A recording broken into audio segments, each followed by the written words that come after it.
Hello students, welcome to the सर्जेट। आज हम करने जा रहे हैं 2024 के प्रीवियस ईयर के क्वेश्चन पेपर्स को सॉल्व। तो आइए शुरू करते हैं।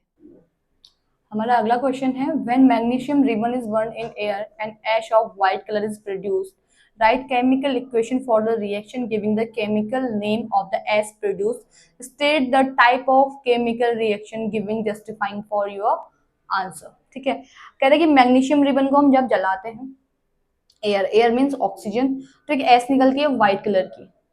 उस क्या उसका हमें केमिकल नेम देना है और किस टाइप की केमिकल रिएक्शन है ये बताना है, एंड साथ ही में हमें पूरी केमिकल इक्वेशन फॉर्म करनी है। तो पहले तो बात कर लेते हैं मैग्नीशियम की, इसको हम Mg बोलते हैं। Oxygen, it's mean O2। Air की बात हो रही है तो एयर मीन्स ऑक्सीजन, MgO2। तो आपको क्या बनेगा, MgO। ठीक है, ये आपका फॉर्म होगा। अब इसमें हमें रिएक्शन बैलेंस करनी पड़ेगी, तो आपका बन जाएगा 2MgO। ये है मैग्नीशियम ऑक्साइड जो व्हाइट ऐश होती है। ठीक है,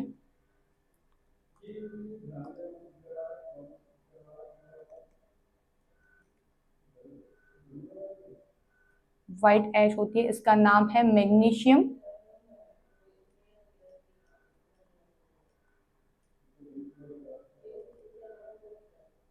oxide and it is state the type of chemical reaction. ये कह रहा है केमिकल रिएक्शन, कौन सी केमिकल रिएक्शन इसमें होगी, तो ये आपकी होगी exothermic chemical reaction, called exothermic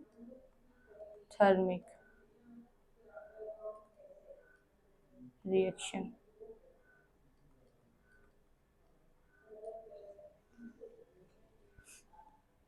जलाया जा रहा है तो इसमें हीट इवॉल्व होगी आपकी, प्लस हीट, हीट इवॉल्व होगी।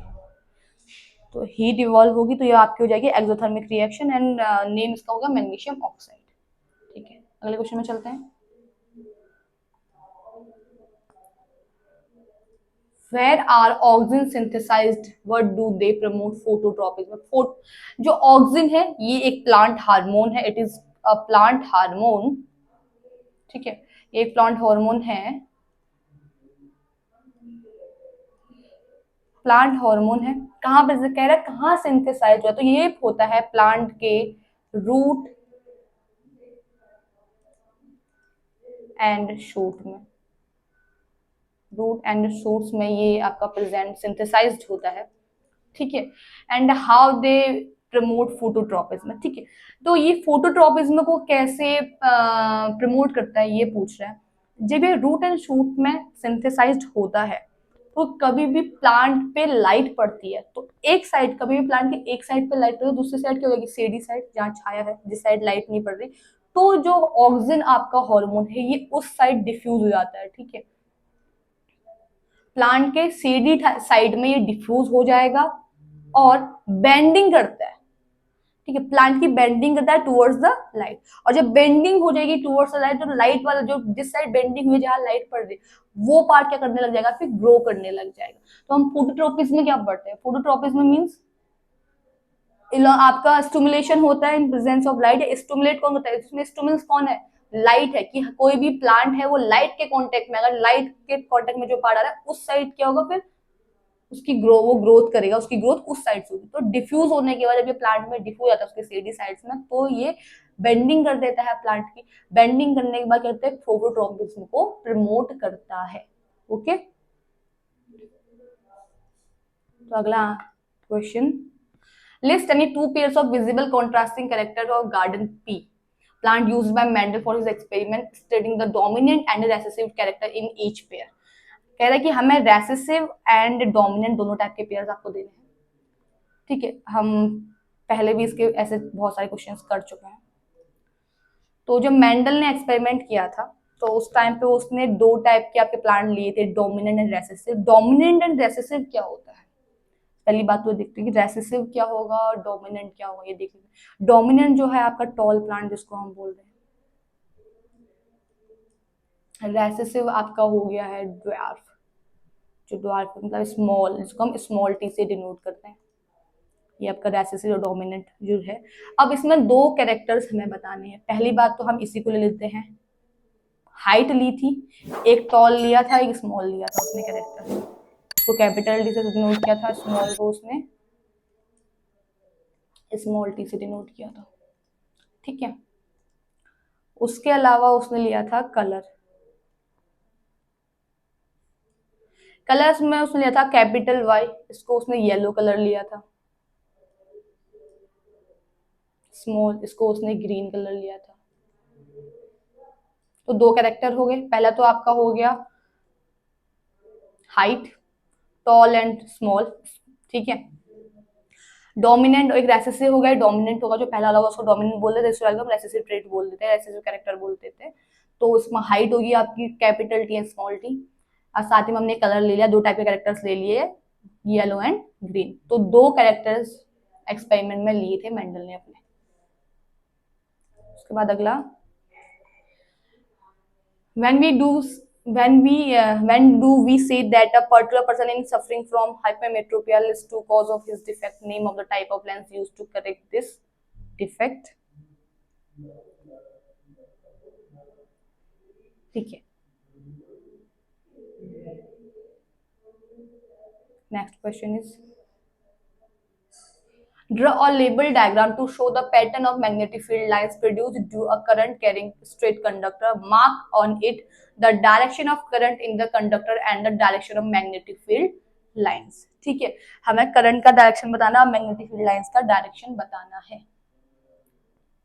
तो ड्रॉ करते हैं एक लेबल डायग्राम को, ठीक।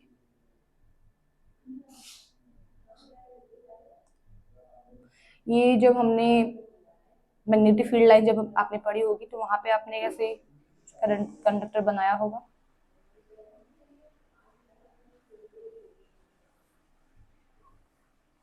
इस टाइप का।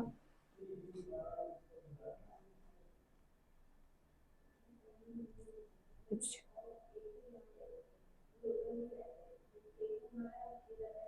यहाँ पे हम वेरिएबल रेसिस्टेंस दे देते हैं,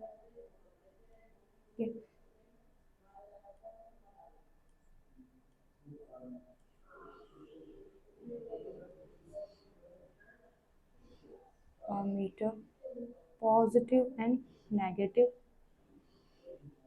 ये अमीटर ये करंट को मेजर करने का काम आपका करेगा, ठीक है। उसके बाद इस टाइप का, यहाँ पे हम दे देते हैं प्लास्टिक की एक सीट,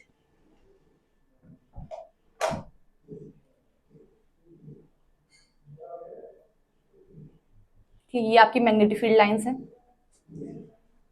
ये हमने दे दिया है वेरिएबल रेसिस्टेंस। वेरिएबल रेसिस्टेंस में हमने कभी भी देखा, जब हम वेरिएबल रेसिस्टेंस देते हैं तो वेरिएबल रेसिस्टेंस जो आपका डायग्राम बनता है, जो हम सिंबल देते हैं वो इस टाइप का होता है, इसमें एक एरो आता है, ठीक है। आप नॉर्मल दे रहे तो इज रेसिस्टेंस, एंड आप रेसिस्टेंस एंड आप ऐसे दे रहे हैं, एरो दे रहे हैं तो इज अ वेरिएबल रेसिस्टेंस। तो इस टाइप का कुछ आपका बनेगा, ये आपका वेरिएबल रेसिस्टेंस है।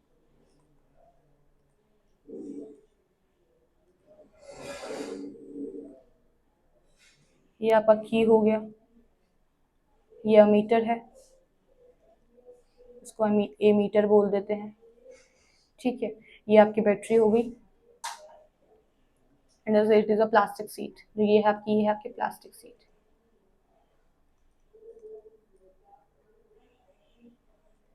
ठीक है। तो इस टाइप का आपका डायग्राम कुछ बनेगा, इसमें करंट का एंड जो डायरेक्शन का मैग्नेटिक वो दिखाना है।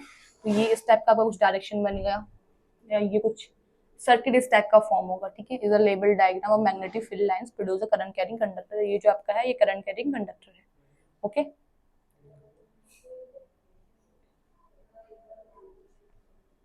इस टाइप का कुछ डायग्राम आप बनाएंगे। अगले में चलते हैं।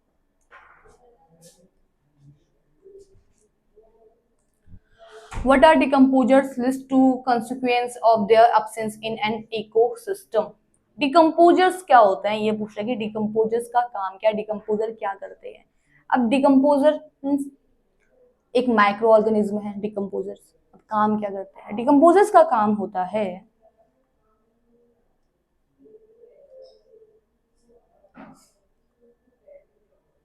ठीक है, डिकम्पोजर्स का आपका काम क्या है? डिकम्पोज करने का। डिकम्पोज मीन्स ब्रेक करने का, ठीक है, ब्रेक करने का काम करता है।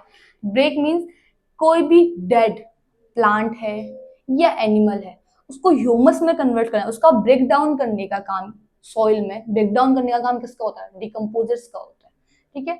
अगर आप डिकम्पोजर्स पूछे तो आप उसमें लिखेंगे they convert dead and decaying animal plant या animal into the humus, humus में कन्वर्ट कर देते हैं जो, उनको हम बोलते हैं डिकम्पोजर्स, जो या सॉइल में ब्रेक डाउन कर देते हैं। कोई भी डेड ऑर्गेनिक मैटर है उसमें हम प्लांट या एनिमल बोलते हैं, मरी हुई कोई भी सड़ी गली चीज है उनको डिकम्पोज करने का काम होता है डिकम्पोजर्स का, ठीक है। List two consequence of the absence in an ecosystem, अगर ये नहीं होते तो इकोसिस्टम में क्या होगा? पहली बात तो, पहला जो इसका होगा, पहली चीज हम देखते हैं तो डिकम्पोजर्स जब डेड प्लांट एंड जो भी चीजें होती है उसको डिकम्पोज कर देते हैं। अगर डिकम्पोजर्स नहीं होंगे तो क्या होगा? हमारा जो इन्वायरमेंट है उसमें जो डेड प्लांट है या एनिमल्स है वो वैसे ही रहेंगे, एज इट इज रहेंगे, तो हमारा प्लांट का क्या होगा?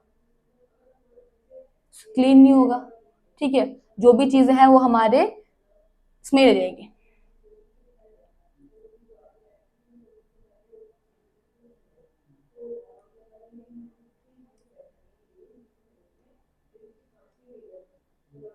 कंपोजिशन,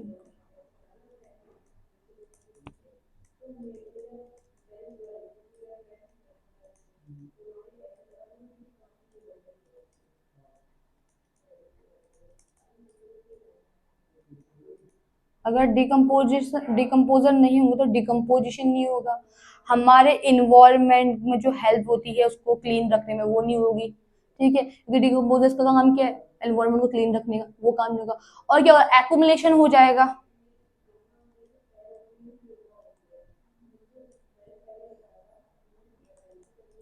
एक्यूमुलेशन हो जाएगा, ठीक है। एक्यूमुलेशन होगा किसका?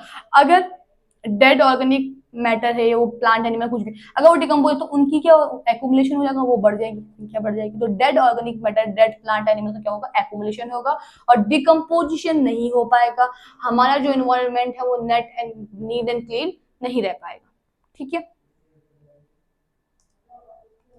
Next question is state giving reason the reduction process to obtain the following metals from their compounds। इनकी रिएक्शंस बतानी है कि कौन कौन सी रिएक्शन रहेगी। पहला है आपका मर्क्यूरी, मर्क्यूरी कॉपर, उसके बाद है कॉपर एंड सोडियम। तो इनकी रिडक्शन की प्रोसेस देनी है।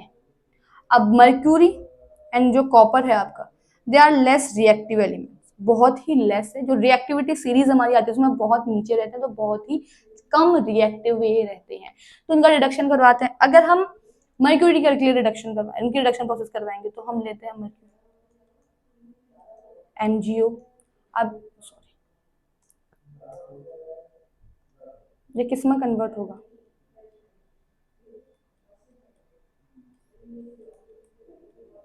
O2 है तो यहाँ पर 2 दे देंगे, ये भी हमारा 2 हो जाएगा, तो ये हमारी क्या हो गई? रिडक्शन की प्रोसेस हो गई।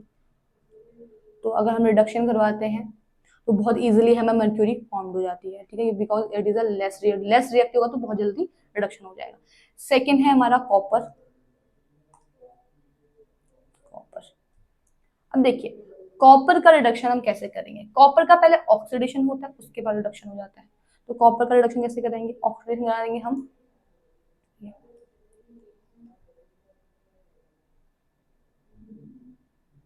कॉपर सल्फाइड, इसका ऑक्सीडेशन करवा दो तो ये आपका बन जाएगा, ठीक है, CO2SO2, कॉपर ऑक्साइड, ऑक्सीडेशन करवा दिया आपने, उसके बाद ऑक्सीजन होने के बाद ये रिडक्शन हो जाता है, ये सेल्फ रिडक्शन हो जाता है इसका।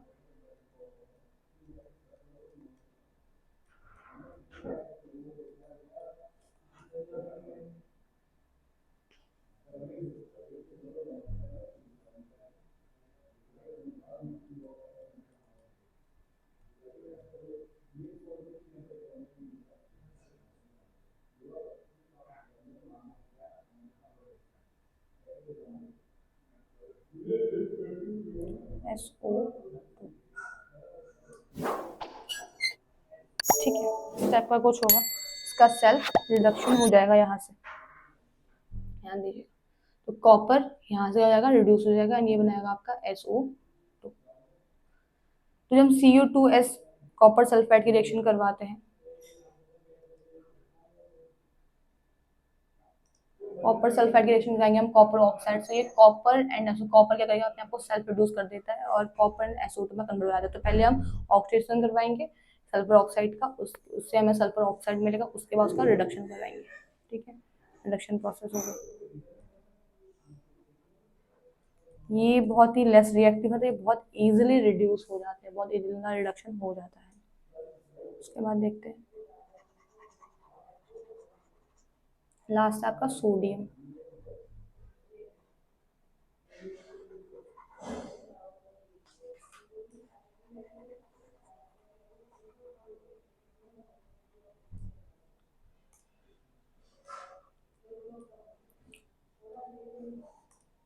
Na is a more reactive, highly reactive आप बोल सकते हैं, हाईली रिएक्टिव।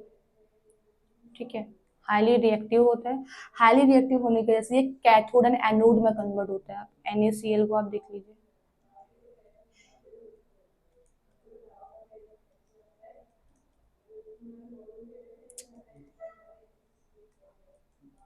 ठीक है, तो प्लस इसको ऐसे लिख देते हैं,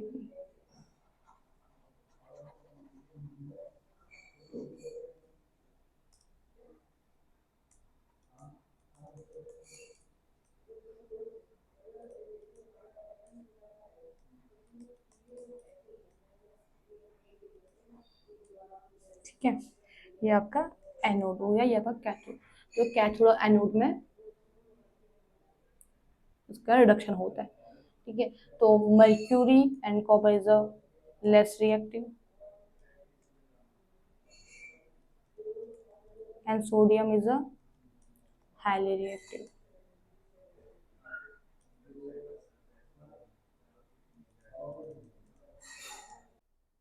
अगर आपको ये वीडियो पसंद आई है तो हमारी नेक्स्ट क्वेश्चन सीरीज बहुत जल्द हमारे चैनल पर अपलोड होने वाली है, तो हमारे चैनल को सब्सक्राइब करिए। Thank you, wish you all the best.